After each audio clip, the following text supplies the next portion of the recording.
ELLPATTERSON. Just give a little information, what you can give us about what's going on. Okay, about 5:15 a.m. this morning, officers in the 8th Precinct witnessed a vehicle back into another vehicle and then flee the scene of an accident. At that point, the officers attempted to pull the vehicle over to no avail. The car continued to drive away from the officers. A few moments later, someone from the passenger side of the black LeSabre that they were following ended up firing shots out of the window at the officers. The officers continued to pursue the vehicle where they ended up on Winthrop and Davison, where the car drove up on the curb and stopped. At that point, everybody inside of the vehicle opened all the doors and began running away from the officers. The male that leaned out of the window and fired shots, or alleged to have fired shots at the officers, began to run away, and I believe he was brandishing a gun at that point. At that point, one of the officers from the 8th Precinct ended up firing 1 to 2 shots at the suspect. We believe none of the shots have taken effect. A few moments later, we called K9. K9 made the location and tracked to a house on Montrose Street. 3 females were found at that location hiding in a backyard. One of the females was an adult. The other 2 females were juveniles.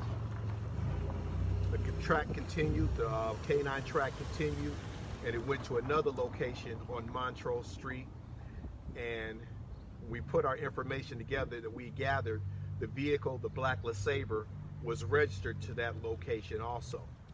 So at this point, we're investigating that location. We have that house surrounded right now, and we're just continuing our investigation, trying to find out if the suspect or the person that fired those shots is actually inside that house on Montrose. So that's where we are right now. The investigation is continuing. This is the 3rd time this week that someone has either fired shots at Detroit police officers or aimed a gun in their direction. So we're taking this quite seriously. And that's all I have right now. Yeah, right. Any concern for the residents in the area? No, not at this time. There's no concern for the residents in the area. If something should, work out that we need to do something and advise residents that they'll need to take cover in their basements or anything like that, we'll let them know, but we're not at that point right now. And if they have any information, who should they contact? If they have any information, they can contact our homicide unit, or they can call the Crime Stoppers number, 1-800-CRIME STOPPERS. Do you know, you said that the juveniles, those kids are all safe and everything like that?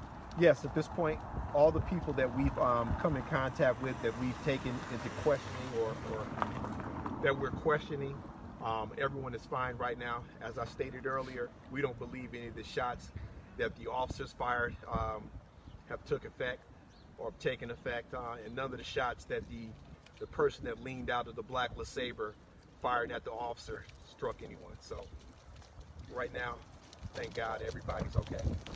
How's the mental status of the officers? Well, getting shot at is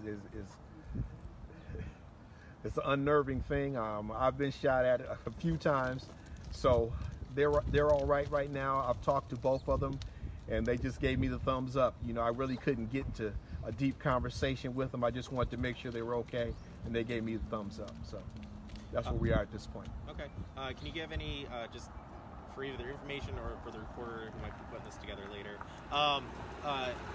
years on the force, anything like that with the officers, any information? You know what? I don't have all the information, but I believe that both officers are under 5 years on the job. Okay. Question, because of what's been happening recently with the shots being fired at officers, are things a little heightened with you guys now? Well, you know what? No more than usual. I just want to emphasize that this job is dangerous, that we do as police officers, and we're not going around, you know, at a higher alert than we normally are. Every day you should be on alert as a Detroit police officer. So, and I believe that's the mindset that each and every one of us carry as we continue our work each day. Okay. All right, thank you. Thank you.